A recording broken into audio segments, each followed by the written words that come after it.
Hello friends, कैसे हैं आप लोग? उम्मीद करता हूँ अच्छे होंगे, स्वस्थ होंगे। स्वागत है आप सभी का आपके अपने यूट्यूब चैनल और फेसबुक अकाउंट मैथ पुल पर।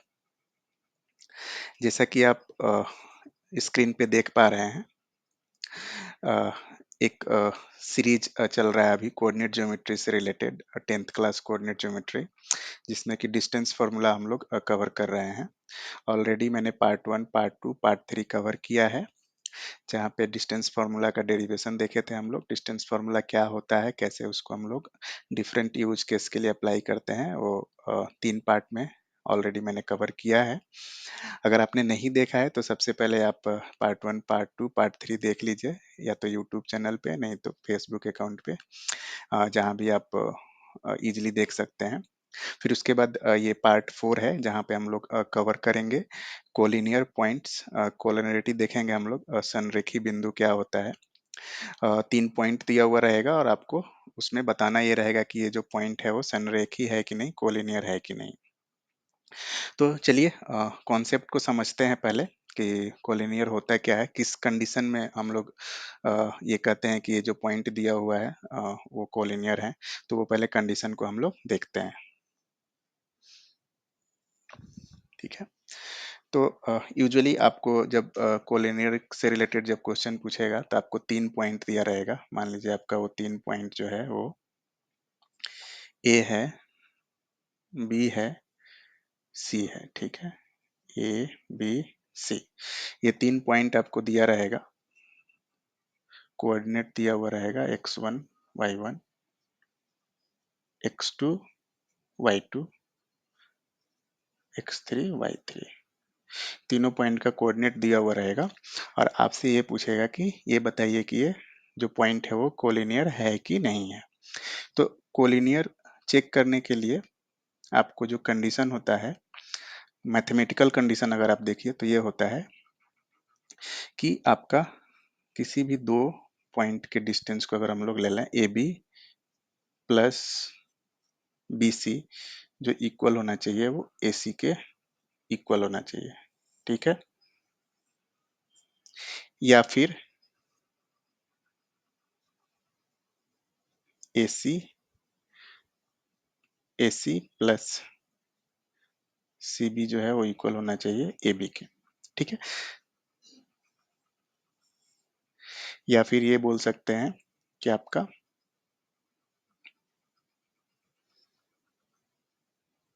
यहाँ पे A B plus B C जो होना चाहिए वो ए सी के इक्वल होना चाहिए, या फिर ए सी प्लस सी बी जो होना चाहिए वो ए बी के इक्वल होना चाहिए। या फिर ये कहिए कि ए बी प्लस ए सी जो होना चाहिए वो बी सी के इक्वल होना चाहिए। मतलब ये किसी तीनों में से कोई एक कंडीशन सेटिस्फाइड करेगा आपको। मैंने तीनों कंडीशन यहाँ पे लिख दिया है, क्योंकि अभी पॉइंट हम लोग जो लिए हुए हैं वो जेनरिक पॉइंट लिए हुए हैं। तो तीनों कंडीशन यहाँ पे, तीनों में से कोई एक कंडीशन आपका ट्रू होगा। तीनों एक साथ ट्रू नहीं होगा, तीनों में से कोई एक कंडीशन ट्रू होगा। वो पॉइंट पे डिपेंड करेगा कि आप कैसे पॉइंट को आप हाँ, मान रहे हो यहाँ पे, और किस तरह से पॉइंट आपका दिया हुआ है। तो ये तो आपका मैथमेटिकल कंडीशन हो गया, जहाँ पे आपको दो पॉइंट के डिस्टेंस को ऐड करना है और उसके बाद ये चेक करना है कि तीसरा जो है उसका कॉम्बिनेशन इक्वल हो रहा है कि नहीं हो रहा है। ये आपका हो गया मैथमेटिकल कंडीशन। अगर ग्राफिकल देखें हम लोग, तो ग्राफ के कॉन्सेप्ट में ये बोल सकते हैं कि 3 पॉइंट अगर कोलिनियर है, इसका मतलब ये है कि तीनों पॉइंट जो है एक ही लाइन में है। ओके, यहाँ से आपको ज्यादा अच्छे से समझ में आएगा। मतलब कि अगर पॉइंट ए बी सी अगर कोलिनियर है, संरेखी है, तो ये तीनों पॉइंट जो होगा वो आपको एक ही लाइन में, एक ही रेखा में रहेगा आपका।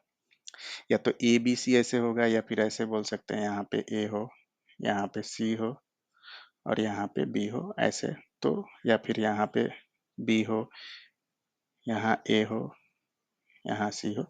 तो कोई भी सिचुएशन हो सकता है। तो एक चीज बस हम लोग एक सिचुएशन को लेके चलेंगे कि ये पॉइंट ए जो है यहाँ पे है, पॉइंट बी जो है यहाँ पे, और पॉइंट सी जो यहाँ पे है। तो इस अगर ग्राफ को अगर हम लोग कंसीडर करें, इस जहाँ पे पॉइंट ए, पॉइंट बी और पॉइंट सी जो है वो एक ही लाइन में आपका है। तो इस केस में जो कोलिनियर का जो कंडीशन होगा वो ये ऐसा होगा कि A B plus B C equal to A C. ठीक है, अगर इस कंडीशन को अगर सेटिस्फाइड करता है ये तीनों पॉइंट, तो हम लोग बोलेंगे कि ये जो पॉइंट है, तीनों पॉइंट्स जो है वो कोलिनियर है। ठीक है, अभी आपके दिमाग में एक और आ सकता है कि अगर हम लोग पॉइंट को ऐसे मिलाएं, ऐसे मिलाएं और ऐसे मिलाएं, तो क्या इस केस में पॉइंट कोलिनियर होगा क्या? नहीं होगा कोलिनियर, क्योंकि आपको पता है कि ये यहाँ पे क्या फॉर्म हो रहा है, एक ट्रायंगल फॉर्म हो रहा है। ठीक है, तो आपको पता है कि ट्रायंगल के दो साइड का जो सम होता है वो तीसरे से हमेशा ज्यादा होता है, तभी वो हम लोग बोलेंगे कि वो एक परफेक्ट ट्रायंगल है। आपने पढ़ा होगा ट्रायंगल इनइक्वलिटी थ्योरम, आपने पढ़ा होगा। तो जहाँ पे जैसे मान लीजिए A B plus B C अगर करेंगे तो ऑलवेज ग्रेटर होगा किससे? ए सी से। या फिर ए सी प्लस ए बी का अगर करेंगे तो ऑलवेज ग्रेटर होगा ये किससे? बी सी से। या फिर बी सी प्लस ए सी अगर करेंगे ऑलवेज ग्रेटर होगा ए बी से। तो ये आपने ट्रायंगल इनइक्वलिटी थ्योरम में आपने ऑलरेडी पढ़ा है। तो ऐसा संभव नहीं हो सकता है कि अगर तीनों पॉइंट कोलिनियर है तो वो एक ट्रायंगल को फॉर्म करे। तीनों पॉइंट अगर कोलिनियर है तो वो हमेशा एक स्ट्रेट लाइन में रहेगा, एक सिंगल स्ट्रेट लाइन में आपको वो पॉइंट मिल जाएगा। तो ये आपका होता है कोलिनियर पॉइंट्स का कंडीशन, कि कैसे हम लोग कोलिनियर पॉइंट निकालते हैं। चलिए इसको एक एग्जाम्पल से हम लोग समझते हैं। एक एग्जाम्पल हम लोग लेते हैं और उससे समझने का कोशिश करते हैं कि कैसे कोई तीन पॉइंट दिया हुआ कोलिनियर होगा। हम लोग तीन पॉइंट कंसीडर करते हैं एग्जाम्पल के लिए, 3 1, उसके बाद बी 6 4 एंड सी 8 6। अभी चेक करते हैं कि ये तीनों पॉइंट जो है वो कोलिनियर है कि नहीं है। तो क्या करेंगे हम लोग, पहले ए बी निकालेंगे। किसका यूज करके? डिस्टेंस फॉर्मूला का यूज करके। x2 माइनस x1 का whole square plus y2 minus y1 का होल स्क्वायर। ठीक है, तो यहाँ पे x2 माइनस x1, a को x1 x2 मान लेते हैं और b को x1 मान लेते हैं और a को x2 मान लेते हैं। तो 3 माइनस 6 का होल स्क्वायर प्लस 1 माइनस 4 का होल स्क्वायर। इसको सॉल्व करेंगे तो आ जाएगा आपका 3 माइनस 6 कितना? -3 का होल स्क्वायर प्लस 1 माइनस 4 -3 का होल स्क्वायर।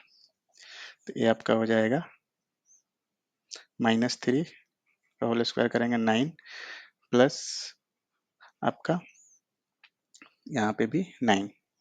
तो ये हो जाएगा आपका, इसको ऐसे लिख सकते हैं 2 इंटू 9। ठीक है, या फिर इसको √18 लिख सकते हैं, या फिर इसको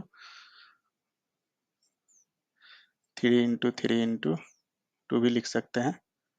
ठीक है, तो ए बी जो हो जाएगा आपका वो कितना हो जाएगा? 3 बाहर आ जाएगा तो 3√2 यूनिट। ठीक है, तो ए बी अभी कितना आ गया अपना? A B equal to 3√2 unit.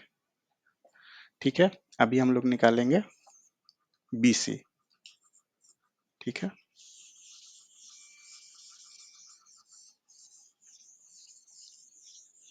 अभी बी सी निकालते हैं हम लोग, देखते हैं बी सी कितना आता है।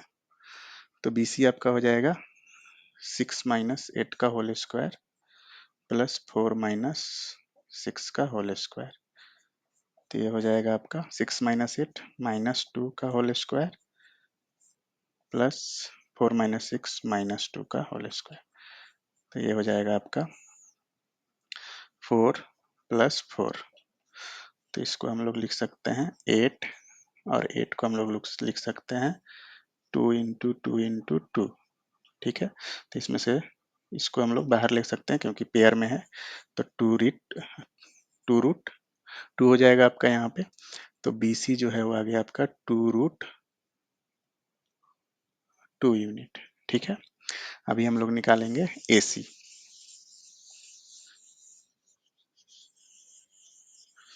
ठीक है, अभी AC निकालेंगे हम लोग। AC जो हो जाएगा हमारा, हो जाएगा 3 माइनस 8 का होल स्क्वायर प्लस 1 माइनस 6 का होल स्क्वायर। 3 माइनस 8 मतलब -5 का होल स्क्वायर प्लस ये हो जाएगा 1 माइनस 6 मतलब -5 का होल स्क्वायर। तो ये हो जाएगा आपका 25 प्लस 25। तो ये हो जाएगा आपका 50 ऐड करने पे, और इसको अभी हम लोग लिख सकते हैं 5 इंटू 5 इंटू 2। तो ये पेयर में है तो बाहर आ जाएगा, तो ये आ जाएगा 5√2। तो आपका AC आ गया 5√2 यूनिट। ठीक है, अभी कोलिनियर के लिए हम लोग कंडीशन चेक करते हैं कि क्या कंडीशन होता है। ठीक है, तो कोलिनियर के लिए जो कंडीशन होता है, यहाँ अभी कंडीशन चेक करते हैं हम लोग। AB plus BC equal to AC। तो हो जाएगा 3√2 प्लस ये हो जाएगा 2√2 इक्वल टू 5√2। इसको ऐड करेंगे तो ये भी 5√2 हो जाएगा और इधर भी 5√2 हो गया। तो आप देख पा रहे हैं यहाँ पे कंडीशन यहाँ पे सेटिस्फाइड हो रहा है, तो हम लोग ये बोल सकते हैं ये तीनों पॉइंट जो है वो कोलिनियर है। ठीक है, अगर इसको आप ग्राफ से भी देखिएगा तो आपको पता चलेगा ये तीनों पॉइंट जो है वो एक ही लाइन में आ रहा है आपका। अगर इसका ग्राफ प्लॉट करिएगा इस तीनों पॉइंट को, अगर ये आपका x और ये आपका y। ठीक है, अभी 1 2 3 4 5 6 7 8 1 2 3 4 5 6 7 8। तो पहला पॉइंट जो है वो 3 1, तो 3 एंड 1 यहाँ पे आएगा कहीं पे आपका। दूसरा पॉइंट जो है वो 6, 1 2 3 4 5 6 एंड 4, आपका 4 1 2 3 4, तो आपका इधर कहीं आएगा। और उसके बाद है 8 एंड 6, तो 8 एंड 6, ये 8 इधर से जाएगा और 6 इधर आएगा। तो यहाँ से भी आप देख पा रहे हैं कि तीनों पॉइंट जो है वो एक ही लाइन में आपका आ रहा है। थोड़ा सा ग्राफ हो सकता है करेक्ट ना हो, क्योंकि मैंने यहाँ पे मेजरमेंट चूंकि सही हो नहीं हो सकता है।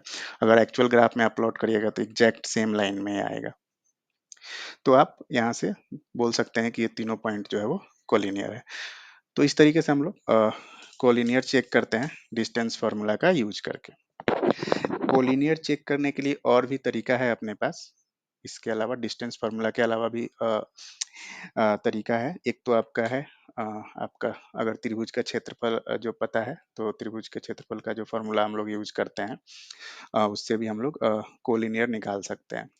तो लेकिन वो हम लोग देखेंगे जब त्रिभुज वाले सेक्शन को हम लोग जब कवर करेंगे, जहाँ पे हम लोग सीखेंगे कि त्रिभुज का क्षेत्रफल कैसे निकालते हैं। अगर त्रिभुज के तीनों वर्टिसेज अगर दिया हुआ है तो उसका क्षेत्रफल हम लोग कैसे निकालेंगे, और उसके बाद फिर वहाँ पे हम लोग देखेंगे कि कैसे कोलिनियर हम लोग वहाँ पे चेक कर सकते हैं त्रिभुज के क्षेत्रफल का यूज करके।